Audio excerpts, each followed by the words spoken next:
है, नेता विपक्ष है, इतने बड़े पद पर होने के बाद भी इतना अपमान सनातनियों का क्यों हो रहा है इस देश में?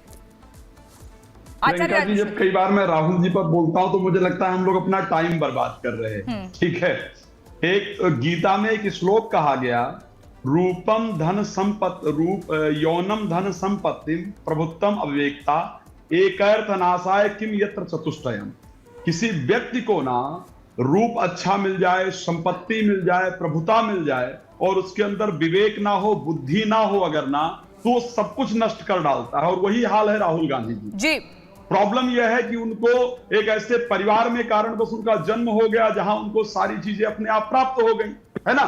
लेकिन अब बुद्धि मिलनी थी परमात्मा की कृपा से और वो शायद प्राप्त नहीं हो पाई, जिस कारण से सनातन धर्म पर जब इच्छा होती है तब उल्टे सीधे बयान आकर के दे दिया करते हैं। अरे भाई, आपको तो राम पर बोलने का अधिकार भी नहीं है, क्योंकि आपने और शंकराचार्य पर आप बोल रहे हैं, आपको शर्म आनी चाहिए। शंकराचार्य पर आपने लाठी चलवा दिया था, आप शंकराचार्य पर कैसे बोल सकते हैं? आप राम पर बोल सकते हैं, जो राम आपके लिए काल्पनिक थे।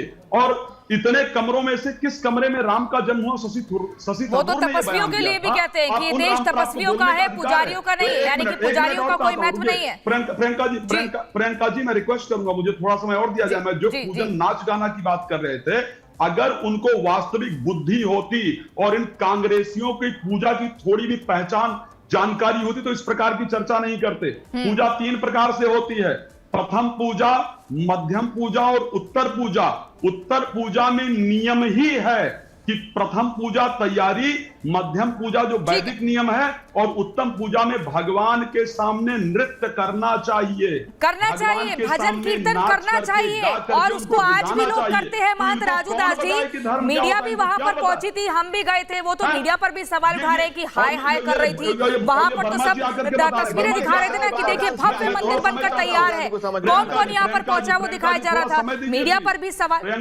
महंत राजू दास जी, ठीक है, अच्छा राजू दास जी आपके पास ये राहुल गांधी बोल रहे हैं कि नाच गाना हो रहा था, डिस्को बना दिया इन्होंने, एकदम भक्ति वाले माहौल को, मंदिर को। मुझे नरेंद्र मोदी से लेना देना नहीं, महंत राजू दास जी, पहले तो सबको जय श्री राम। सभी पहले तो सभी के लिए जय जय सिया राम, अयोध्या से मंगल कामना सभी प्रवक्ताओं के लिए, चाहे किसी पार्टी को किसी दल को, जय सिया राम। विषय बहुत गंभीर है। मुझको लगता है कि राहुल गांधी जी अब हल्के व्यक्ति नहीं रहे हैं, विपक्ष के नेता हैं ऑथराइज रूप से। विपक्ष का नेता अगर कुछ बोल रहा है तो पूरा विपक्ष बोल रहा है।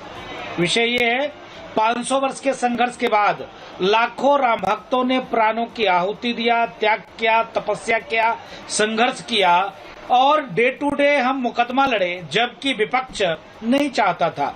विपक्ष कोई लैट्रिन बनवाना चाह रहा था, कोई हॉस्पिटल बनवाना चाह रहा था, कोई पूरी विपक्ष की मैं बात करता हूँ, सारे विपक्ष ने एक ही सुर में कहा हॉस्पिटल बन जाए, अनाथालय बन जाए, स्कूल बन जाए, क्या क्या ने नहीं कहा। लेकिन हम साधुवाद देते हैं मोदी जी को, आभार व्यक्त करते हैं योगी जी को, जिन्होंने हमारा साथ दिया और भव्य मंदिर का निर्माण हुआ।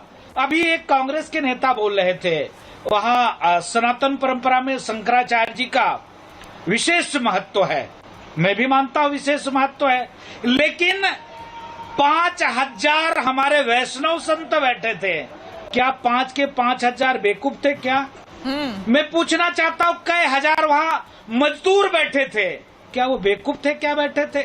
पूरे देश के चुनिंदा लोग बैठे थे, क्या बेवकूफ बैठे थे? क्या हमारे जैसे छोटे छोटे सामान्य कार्यकर्ता बैठे थे, क्या बेवकूफ बैठे थे? का जिनके पूर्वजों ने राम मंदिर में प्राणों की आहुति दिया, उनके वंशज बैठे थे, क्या वो बेवकूफ थे? क्या बैठे थे?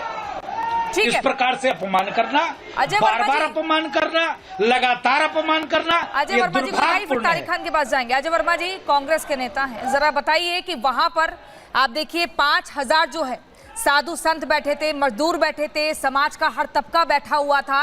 और अगर अमिताभ बच्चन, अडानी, अंबानी आए थे तो क्या उनका समाज में कोई योगदान नहीं है? कितने लोगों को रोजगार दे रहे हैं?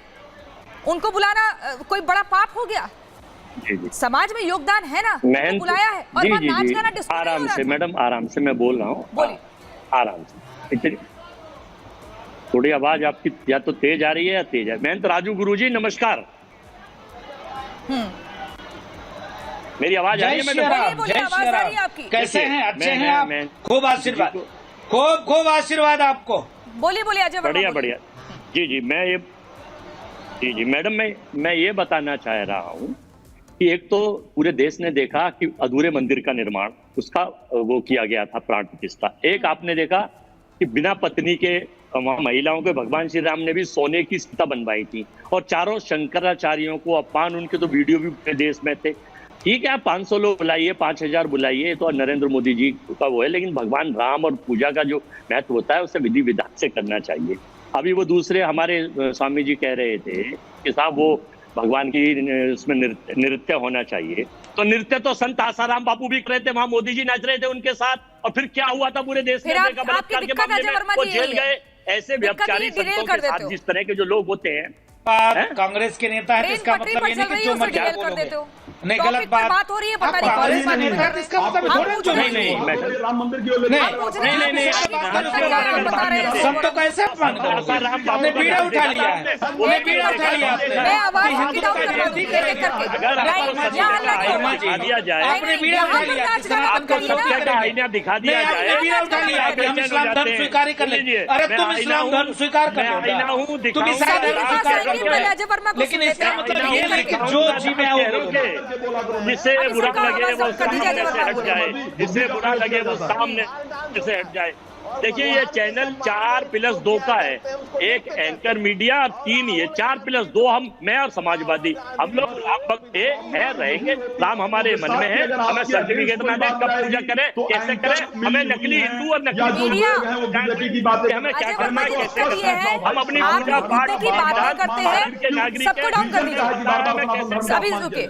अजय वर्मा जी, दिक्कत ये है कांग्रेस के साथ, आप लोग एक तो मुद्दे की बात नहीं करते हैं, जब मुद्दा होता है तो उसमें सनातन विरोधी आपकी सोच दिख जाती है। 100 करोड़ हिंदुओं का अपमान करते हैं, जो चुनाव है उसको लेकर ध्यान में रखते हुए आप लोग बयानबाजी कर रहे हैं, और फिर मीडिया लोकतंत्र का चौथा स्तंभ हर रोज उसको सर्टिफिकेट देते और सवाल उठाते हैं। शर्म आनी चाहिए। तारिक खान जी, आखिरी रिएक्शन में आपसे लेना चाहूंगी, ये बताइए अयोध्या की नगरी में जिसने आप लोगों को चुना, क्या इसके बाद भी आप कांग्रेस के इस बयान के साथ हैं, या आप भी कहेंगे राहुल गांधी को माफी मांगनी चाहिए? अयोध्या की नगरी में ये तो इन्होंने प्राण प्रतिष्ठा की थी, तो अयोध्या की नगरी के लोगों ने इनको क्यों रिजेक्ट किया? और सनातन धर्म के सबसे बड़े प्रचारक होते हैं शंकराचार्य। अभी वो अयोध्या गए, उन्होंने कहा वहां ध्वज नहीं है, वहां कलश नहीं है, हम पूजा नहीं करेंगे। तो हम उनकी बात माने कि आप लोगों की बात?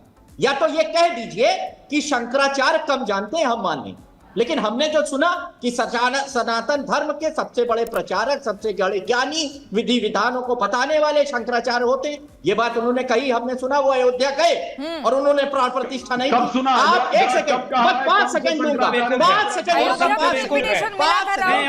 उन्होंने उस निमंत्रण को ठुकरा दिया और फिर प्रभु श्री राम के अस्तित्व पर सवाल उठाया। उसके बाद जो लोग मंदिर जाते हैं उनको बोला बसों में लड़कियां छेड़ते हैं, फिर बोला ये धरती जो है तपस्वियों की है, पुजारियों की नहीं है। अनेकों अनर्गल बयान देते हैं नेता विपक्ष जो है, और उसके बाद माफी नहीं मांगते। आप सभी का बहुत बहुत शुक्रिया हमारे साथ जुड़ने के लिए। वक्त की कमी है, इस बहस का अंत यही करना होगा, लेकिन सवाल का अंत यहां नहीं होगा।